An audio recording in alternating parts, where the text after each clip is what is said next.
It's a little nerve-wracking. Before I begin, for those of you who don't know me, my name is Joe Popick. I've known John for a lot of years, and for the people that do know me in this room, I sincerely apologize. Foolishly, John has given me the great honor of being the best man at his wedding.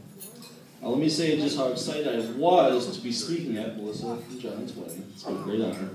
Unfortunately, those feelings that I had for giving this speech kind of went out the window during golf this morning, so I stand here before you just kind of drawing a blank. Now, before I begin, I'd like the bride and groom to do something for me. I'd like you guys to sit and look into each other's eyes, turn towards each other. Come on. We're going to do this. Come on, John. Melissa, I'd like you to place your right hand on the table. Just do that. That's fine. John, I'd like you to place your left hand on the table. On top of her hand. There you go. Now I want you guys to stay like this for the duration of this speech. Okay? Don't move. Don't look in each other's eyes. It's fine. It's really good to see John's parents. I haven't seen them in years. Ronnie, especially you. The last time I saw you, Ron, I gotta be honest, you sure as hell weren't driving a Mercedes.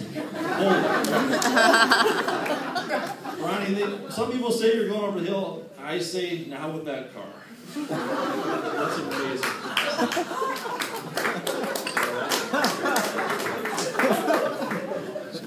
I'd like to thank the bridesmaids for being here. I think they all look pretty beautiful and helping Melissa look as beautiful as she does tonight. I think the whole room can agree that Melissa looks pretty stunning tonight. Wouldn't you agree, folks?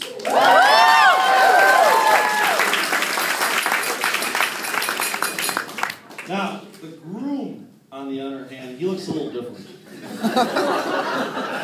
The expression in his face kind of looks like he did on the golf course today when he was searching where a shot went.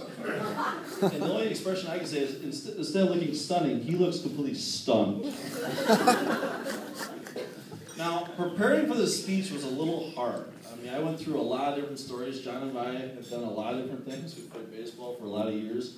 And trying to find a story that fit into the appropriateness of a wedding and was funny enough to tell and had actually a point.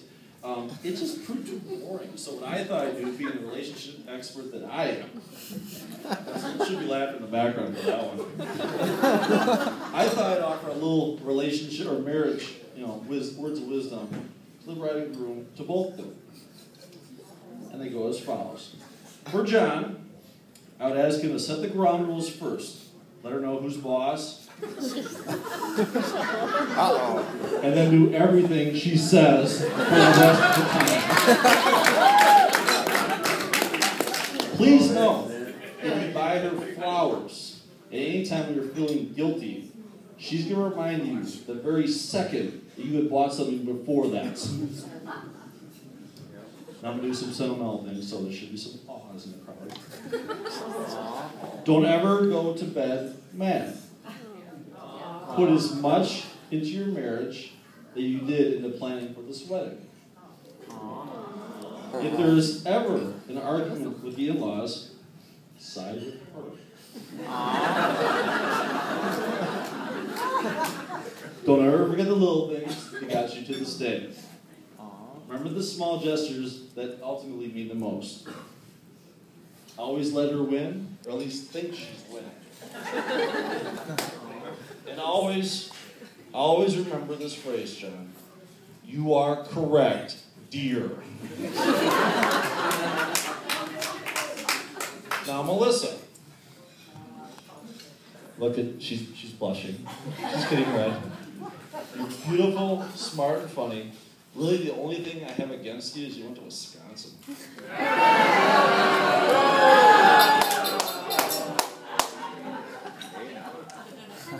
Even with that strike against you, you deserve a man to treat you right, to stand by your side, to shower you with gifts and compliments, to comfort you in times of trouble, and to please and grant your every wish.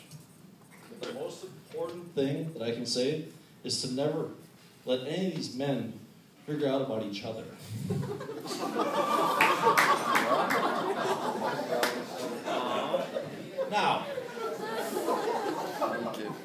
Another important part of being a best man is to know when your speech is at an end. And as I look at my brothers at that table and my girlfriend out there, and with their heads in their hands, I think that time has come. But before I leave, I want to say that the reason why I had you guys have your hands the way they are is that, John, this is the last time in your life that you're ever going to have the upper hand.